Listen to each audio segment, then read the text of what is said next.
Good morning, good afternoon, and good evening to you all, one and all. This is Rustin Edwards, live from the frigid north of Estonia with my illustrious cohort and beautiful sunny Dubai. Morning, morning, morning. A Episode two year, of season five. yes. And we're both a year older and a year wiser. Maybe a year older. I don't know about the wiser part yet, but we'll see. No, to the uninitiated, Rustin and I share the same birthday. And it was last Sunday. And with our mate Chris Sparrow as well. So the Three Musketeers. Yes. Um, And yeah, as I but found out, my neighbor's dog as well. there you go. That's more important than Sparrow. He's probably not listening anyway. Don't worry. No, yeah, happy birthday, many happy returns. We touched on our age. This second reference all year. So either I've got like a Harley Davidson on order because I'm going through a midlife crisis, or I'm just getting a bit worried about my age. I don't know. But a bit of both probably. Well, I mean, you don't have the mess of the gray hair like I do. So hey, get that Harley going, get that order done. Yeah, but that's because my camera's well positioned, suppose you. No, look, yeah, greetings everyone. I hope everyone's well. 14th of January, 2 weeks into the year. Been a bit of a belter of a year so far, isn't it, in oil Yeah, markets? we got crude oil above $80. We got backwardation above $8 on the calendar strip. Yeah. What's not to like if you're an oil bull? Thank you, Well, Uncle Joe, for I'm those just, wonderful sanctions. yeah, exactly. When we recorded what last Monday, I think oil was like maybe about 76 and a half bucks a barrel, something like that. And, on Friday, let me just verbatim say, I put it on my commentary just now. Like, comment, subscribe, of course. Um, Last Friday, the US Treasury announced sweeping new sanctions targeting companies and vessels engaged in Russia's oil production and exports. The sanctions include 183 vessels, of which 143 are tankers. The tankers listed are a combination of Russian-owned and shadow fleet vessels. This package of sanctions is the largest to target the Russian shipping market since the invasion in 2022. Now, And we'll and pick and it. Go. on top of that, it also sanctions two of the largest Russian oil producers, Gazprom and Softinaftogaz. Yeah. Sergey Neftegas, that's right. Yeah, exactly. I would say, we'll pick at all that in a minute. But what happened is oil markets on Friday, it was fairly benign. It was fairly range bound last week. We opened at 76.58. On Thursday, we closed at 76.92. We were kind of in a new range. We broke out of that sort of between 70 and 75. We were stuck in most of Q4, really. And now, Q1 this year, we sort of broke above 75. So that's where we were. And then boom, Friday, out came the rumors of these sanctions. You and I were talking about it. I was talking about it with lots of other people.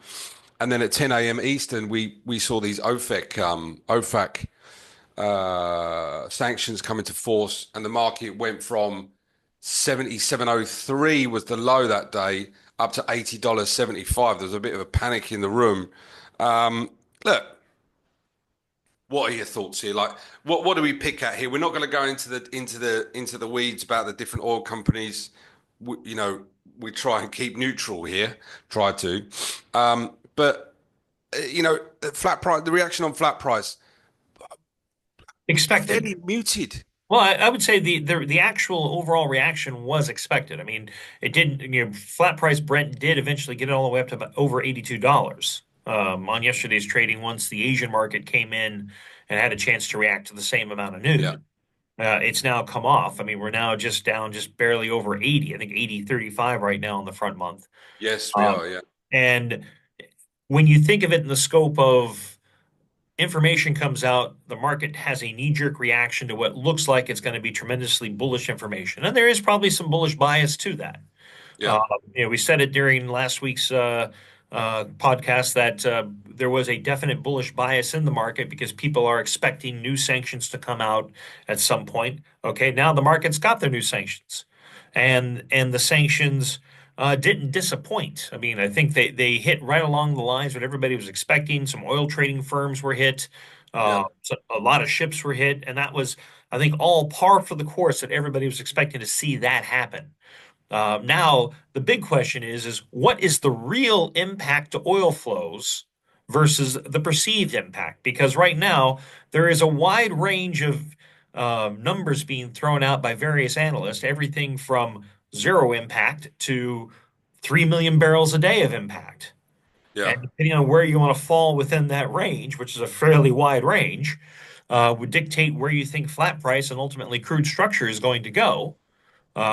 Because it's not only crude oil that was sanctioned, but when you look at the list of the ships, there's a fair amount of product tankers that were Yeah. impacted by these sanctions. Because let's not forget, Russia exports a lot of crude oil, but they also export a lot of fuel oil and a lot of gas oil to the overall worldwide markets. Yeah, look, I mean, just sticking on the shipping side just for a moment. That's kind of been a buzzword of 2025 so far. We heard about China not allowing some sanctioned tankers coming into Chinese ports. It seemed like it was pressure from the US. This was pre-sanctions. And then once the sanctions were out, we heard that India wouldn't allow sanctioned boats anymore to dock at Indian ports. I think after March the 12th, which is strange. And I don't know Well, that would if just that's indicate that there's oil on the water that they've already bought, and that ship has been sanctioned. Yeah, and that's when the last ETA is. Yeah, Yeah. if you could let me share my screen, I want to show you a few bits that we put together. Um, yeah, look, I mean, I think it was more, we spoke about this last week, these sort of reactive headlines. This was oil sanctions to, like you said, Gazprom, Neft, and Gas. And then you've got all the other oil traders. So that means that the conduits that were established allegedly are no longer there. And that chokes off, the way to sort of manipulate um, uh, or move oil around. But it's difficult to, again, with all these things, news comes out. If you muffle the noise, what does it all mean? Really mean for flows? And the guys put together some bits. So let me share those with you. Um, You should be where able are to. we? Make sure I'm sharing the right thing. Share. You can see this? Can you see this now? Yep. Okay. US sanctions clamp down on Russian oil exports. So this is put together one, two, three, four, five, six, seven different analysts, great guys who are working on our insights team. So it's just the key takeaways here. The latest sanctions have targeted tankers accounting for about 42% of Russian seaborne oil exports, primarily to China. And just on this first point, this graph highlights that. Crude oil volumes transported by the latest sanctioned tankers in 2024 by route. And you can see China's dominating that pie. The second one is Russian crude exports to India. So look, 64% or more or less, three quarters of, well, two-thirds actually, should we say, let's be fair, of Russian exports are going to China and India. And then you've got some domestic crude flow. And then you've got some of the Iranian, Venezuelan ships as well that are going on Russian tankers. And then there's others as well, offshore port limits in Malaysia, et cetera, et cetera. So that's on the tanker side.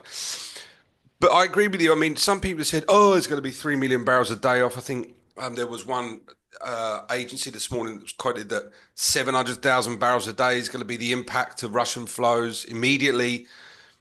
We don't have that at all. We've got limited impact on Russian crude oil imports seen for now, but we anticipate a decline of 150,000 barrels a day by late Q3.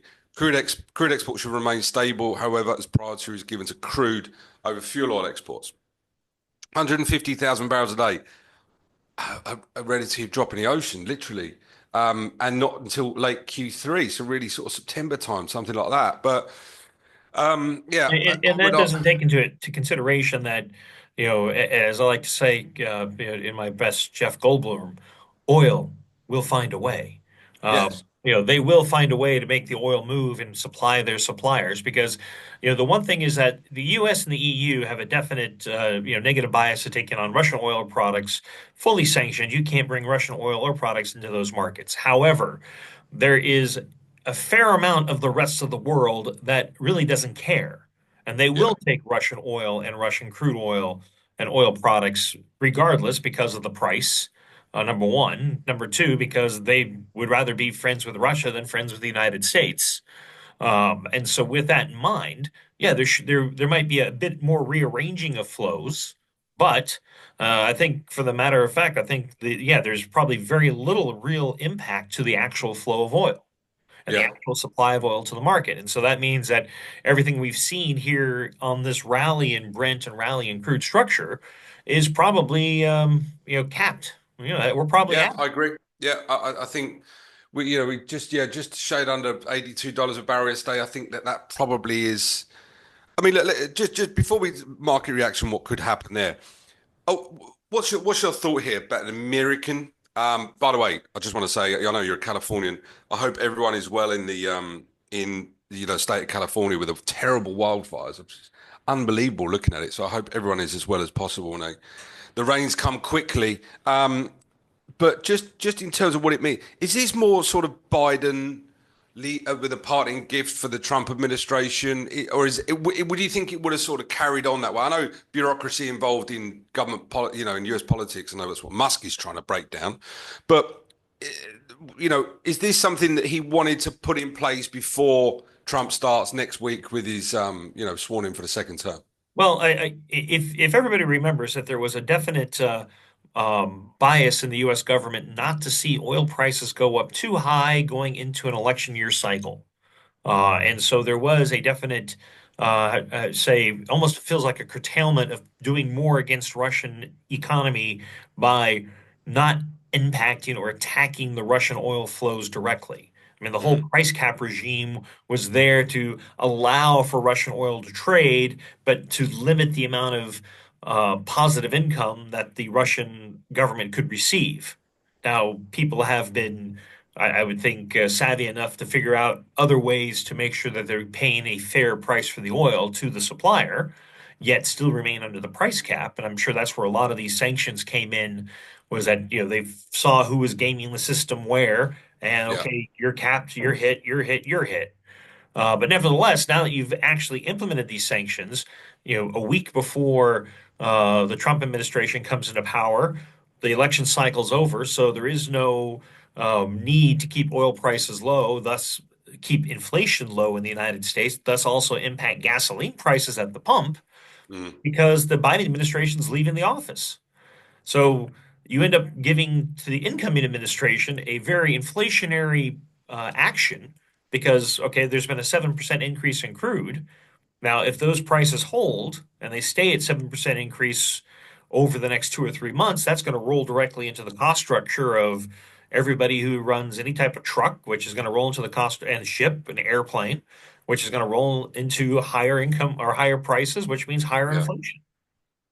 Yeah, yeah, absolutely. Look, we read across the board today, so it's very much market sentiment is seemingly risk off. We'll have to see if that holds throughout the course of the day. It does seem to whipsaw at this time, and the surge in the dollar, which I know we're going to touch on later. You wonder if the US are really pushing this market. So we'll have to see if these.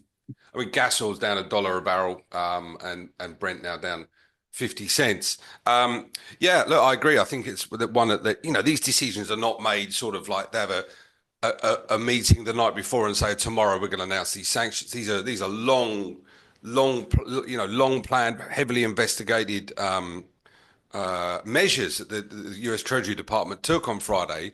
But yeah, look, another. I said before, didn't I? That, he was given Donald was given a fracking ban or a drilling ban in what do you call it? The outer shelf Yeah, fracking ban, whatever. offshore oil leases were curtailed from auction. Yeah, that's right. And now, obviously, with the possible inflationary pressures that in tightening of sanctions bring, what happened to being given a carriage clock or a set of cutlery as a moving in present? Joe Biden's really gone all out of his way to make sure that Donald's got some tough energy policy decisions in front of him, or has he? I know that we said last week he can't just come in and he has the executive power, but he's got to go through Congress, etc. Can he come in and sort of say, right, listen, bollocks to this? He probably won't say that, but he'll probably say, right, I'm going to come in and I'm going to go and see Vladimir and I'm going to talk to him about this and I'm going to broker a peace deal in Ukraine and I can possibly look at lifting sanctions so that inflationary pressures ease. Would he do that? Is that? I know he's not particularly easy um, to guess what he's going to do next, but it certainly seems like some changes are going to come in once he gets sworn in next week. Well, he could broker a peace deal. He has that power. He is the president of the United States. He has the pulpit to do it. It's just, does he want to do that day one, or is he going to? I think in his initial thing, he's going to be focusing more on domestic issues than on foreign issues, because he was elected under a domestic mandate. I mean, that was his whole thing. Yeah. Let's stop the unfettered immigration across the southern border. Let's tighten down our border controls. Let's clean up the United States, and then we'll start looking at the outside. I mean, and you think about it, when he's coming in, he does have a fair amount of issue. He does have the fires in Los Angeles and all the damage that's been happening out in the Los Angeles County area. All the homes that have been lost and all the people who have lost businesses because of that. That's a pretty big hit Mm, to the California economy, which in turn is a big hit to the U.S. economy, because California is one of the largest producing states when it comes to GDP in the United States. mm. So there's a bit of that you have to deal with when you come in day one. So I think he'll have more to focus on domestically than he does internationally. Now, can he blanket, write off all these sanctions and stop them from being implemented? Not really. He can curtail some, but I don't think he can actually overwrite what Biden and the OFAC have done, because that is under a congressional law, which would have to go back to Congress to get reversed. Right. Okay. With politics, please. I asked that one. No, but look, I mean, market reaction. Let's talk instead of what the Donald might do and what Grandpa Joe is going to leave, in his as part of his legacy. Market reaction. We've touched on that. 82 seems to be the cap. Selling off today. Just sort of want to move from what supply issues might be. In terms of this is what the market's pricing in, the possibility of tighter supplies, hence why backwardation has gone bid. Structures, like you said, the cow strip is strong down the curve. I want to touch on demand, because all we could talk about Q4, second half of last year was, oh, look at all this demand that didn't happen. Look at all this demand I'm going to have to revise down, said OPEC, who went from 2.2 million barrels a day at the start of last year in terms of oil demand growth to closing the year at about 1.2, Well, 1.3, and something like that. actually today we'll get the final read on 2024, as the OPEC monthly oil report is due out in about 2 hours. Is it? Is it Yes. today? Yeah. Yeah. Okay. Okay. Quickly, just put it out there and then move on, move on. But no, I want to touch on quickly again, and I'm sorry, not sorry about sharing another article. What did I research updates? Talk amongst yourselves just for a moment while I find it. No, our oil product demand growth, what we see for 2025, refined product demand outlook for 2025. And I'm sorry, OPEC. I know you're probably not listening or watching, but you should like, comment, subscribe. Let's share our refined products demand outlook for 2025. Can you see this? Yep. Yeah. Refined product demand is forecasted to grow by 880,000 barrels a day in 2025, down from 1.4 last year and down from 3.4 million in 2023. Now, what do you think of this? I mean, look, continuing the trend of slowing growth since 2021. COVID obviously has skewed a lot of that data, right? COVID has skewed a lot of, nearly 5 years ago. I'm sure we're going to touch on that when it comes up to what that horrid anniversary will mean for markets. But I'm sure we'll have to. Uh, Well, actually, when you think about, the 5-year anniversary is coming up here in February. yeah, it is. I remember because Because I was in oh, Bali with the kids, and on the flight home, they shut my kids' school. well, in COVID, it was starting to impact the IP week meetings.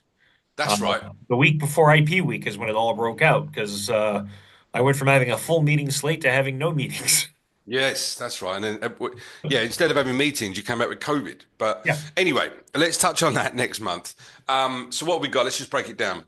2025, the big contributor, LPG, finished the year well, LPG and NAFTA, to be honest. I'd say that was probably the strongest part of the barrel coming at the closing start of the end of the year. Plastics demand doing okay, people buying more stuff.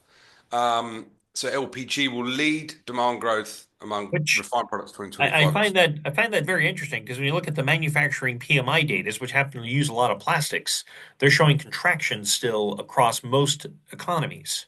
Yeah, we'll gloss So over that. I find it hard to circle that square when everybody's talking about 2025 being the year of petchem demand, and petchem demand is going to be the driving force going forward for the next 5 years. Yet you've got no real manufacturing growth based on the PMI data out of Europe, United States, and China for the most part. China at 50, which shows no growth, no detraction. Yeah. Yeah, Um, look, I mean, so it's plastic a, demand a bit hard is to reconcile those two bits of data. How can you have great demand for plastics when you don't have manufacturing growth? yeah, no, look, like I said, we'll gloss over that.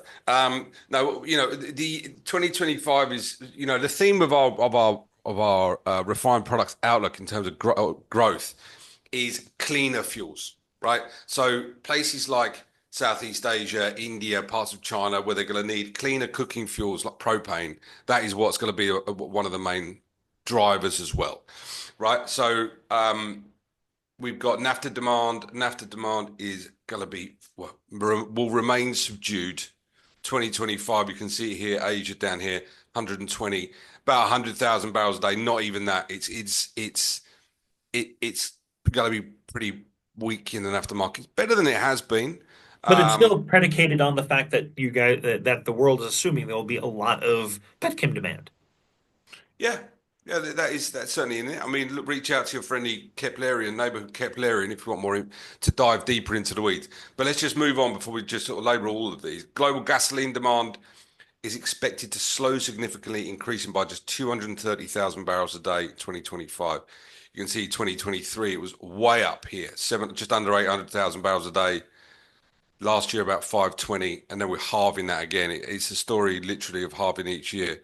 Um, Gasoline demand in the States is projected to decline by 50,000 barrels due to stagnant traffic growth and increasing penetration of electric vehicles. That is certainly the theme in gasoline markets.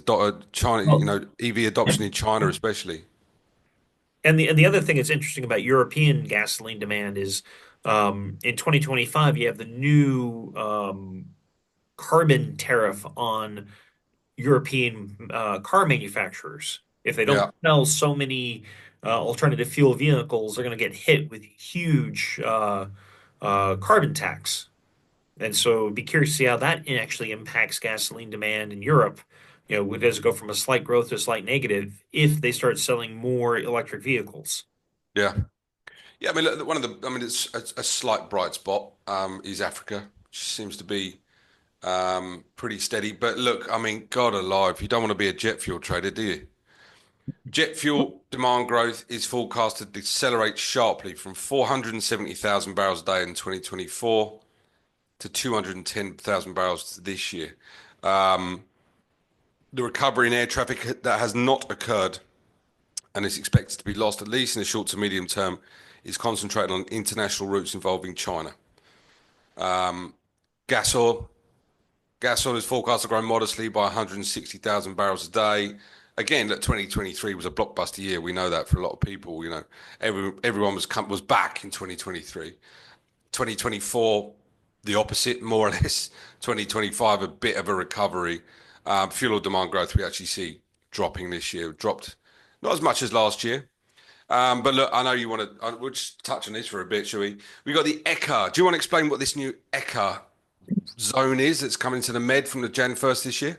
Well, actually, not Jan 1st, it's May 1st, but it's Oh, is it? basically a sulfur emissions control area where the IMO and Europe and Northern African countries have all decided that they're going to limit the amount of sulfur emissions in the Mediterranean to 0.1% from the current 3.5% or 0.5%, depending on where you're going and what routing you're on.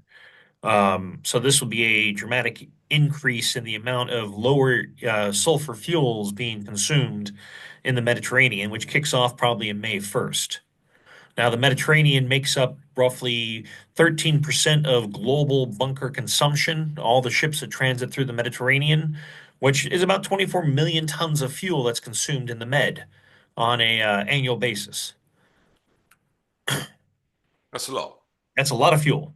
That's a Uh, lot of fuel. So look, I mean, that's going to tighten things. I mean, just to get put into context, ECA zones right now, where are they? US Gulf, in the United US? States, 200 miles off the coast of the United States and U.S. territories, Okay, and in Northern Europe. And it's a boundary line that basically starts at the UK and covers everything in Northern Europe.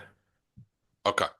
And did we see an impact, a decrease in demand when those ECA zones were introduced? There was a decrease in demand because back when those eco zones were introduced, the maritime industry was running mainly on high sulfur fuel oil. Okay, And so they had to switch from high sulfur fuel oil to gas oil. So there was a drop off in high sulfur fuel consumption and an increase in gas oil consumption.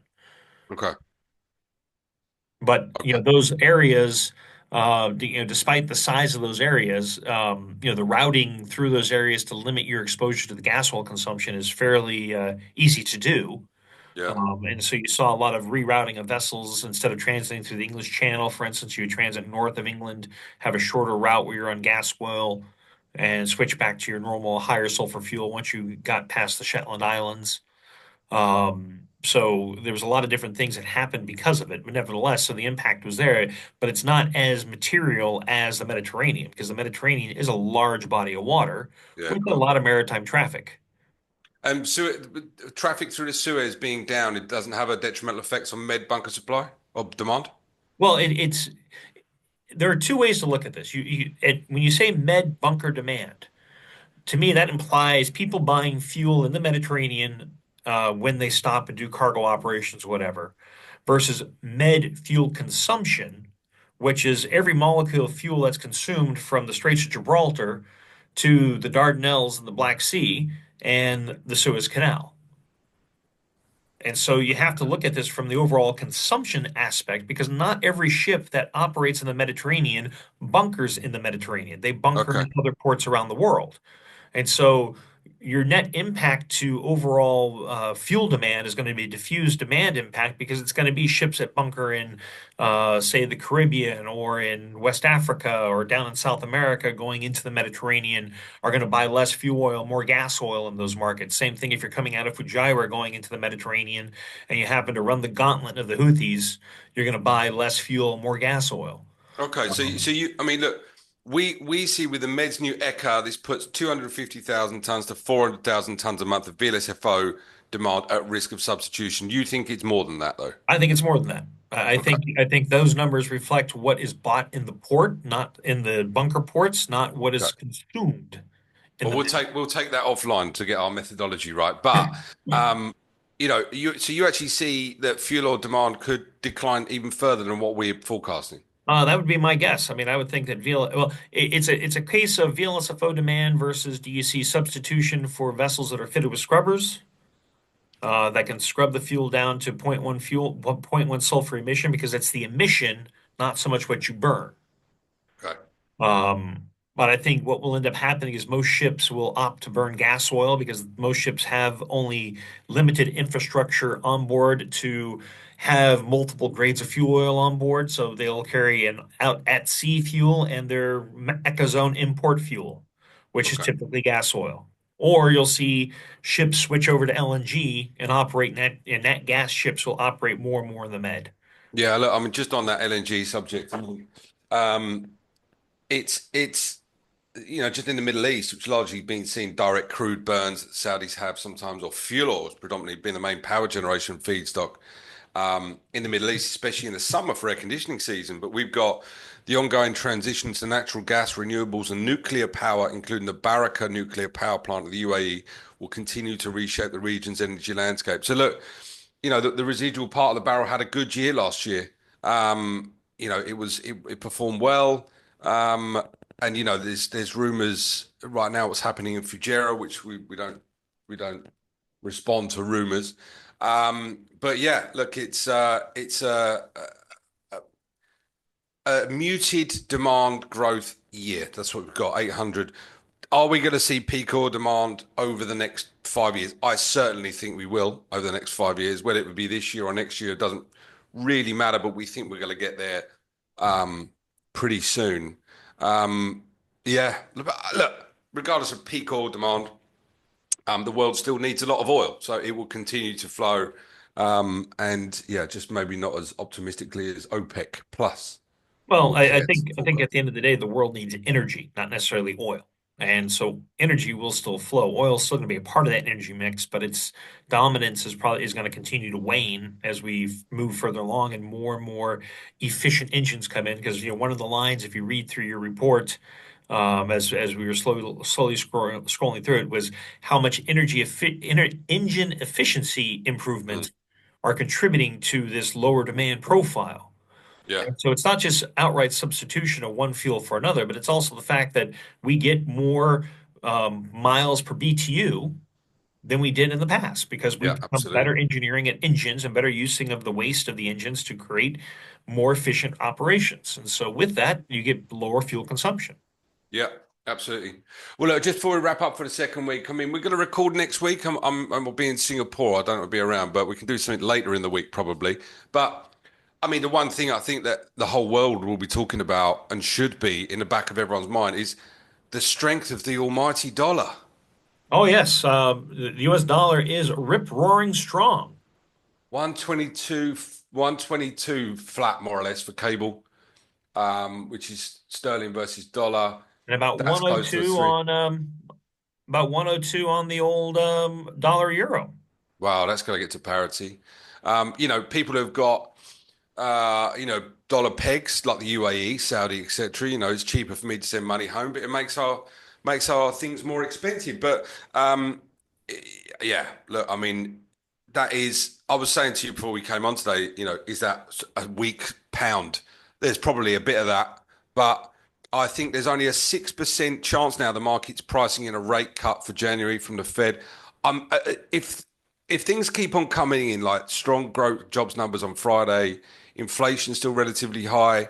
I mean, I don't see a rate cut in Q1, to be honest. Oh, I think that's been part of the thing is that with the strong jobs number from December, the market has pushed the rate cut expectation to maybe one rate cut for 2025, not even two now. Mm, But you still have to think about that, with this new inflationary push on the higher price of energy due to the new sanctions against Russian oil flows. Is that going to translate into a uptick in inflation, which is going to actually put the complete kibosh on any ability of the Fed to cut interest rates at all and maybe even raise interest rates in 2025? yeah, Japan, the Japan central governor this morning, one of them said that their interest rates, they may increase interest rates, stop their reducing cycle. right. They say it's on the table because again, it's we haven't tamed inflation. Yeah, we've cooled it, but it's not tamed. It's not down to that 2% year-on-year target that the Fed was looking for. Yeah. And if we had this spike in energy, which lasts over time, which is starting to translate into higher freight rates as well, because tanker rates have all shot up on the back of the Russian sanctions, and people are now bidding up for long haul tonnage, which could translate into higher costs for other freight because fuel surcharges will go up, Mm, which has already been realized in some of the truck gas oil fuel surcharges that get applied to a lot of freight contracts. And all that gets rolled into cost structure, which starts to impact the consumer in 4 to 6 weeks. So, this could be a very interesting next couple of months that inflation could start rolling the other way. And now we're starting to look at rate increases once again going into 2025. yeah. Yeah, absolutely. Well, lots to keep an eye on. It's good to see you. Two on a trot, season 5, coming at you fat and fast, whatever you want to call it, in the in for the smoking barrel. So, like, comment, subscribe. And if you look at it, we're already halfway through the first month of the year. God, don't wish away too fast. Yes, but no, good to see you. Okay, good to see you all. Thank you all once again for tuning in. This is Smoking Barrel. We'll see you all next week. Click Ciao. like, comment, subscribe, and have a wonderful trading day. Ciao.